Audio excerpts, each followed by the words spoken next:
Giêsu anon tươi đồ ra đi anon nay có ra đi anilang mano osu bra Giêsu anon tươi đồ ra đi anon nay có ra đi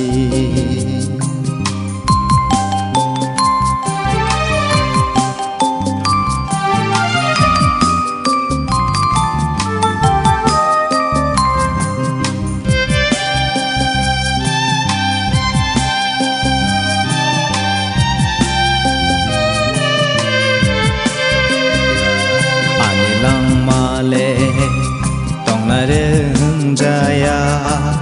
o pho la cơ thar nâng a nó tươi du ra đi ani lang ma lệ him na rừng jaya o pho la cơ thar ni ni mo sung tươi tươi đi ang phayo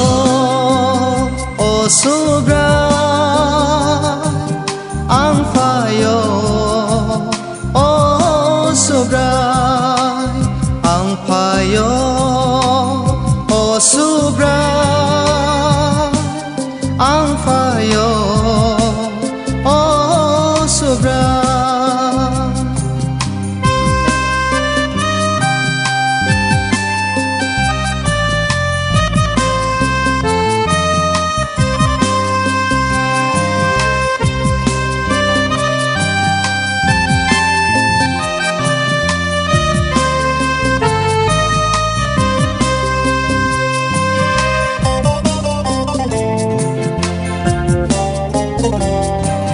lang ma lệ hầm giang na rừng ya o pho la cơ thar ano hầm giang na phừng đi ani lang ma lệ khai độc na rừng ya o pho la cơ thar ano khai độc na phừng đi ang phayo o subra ang phayo o subrai ang phayo o subrai ang phayo o subrai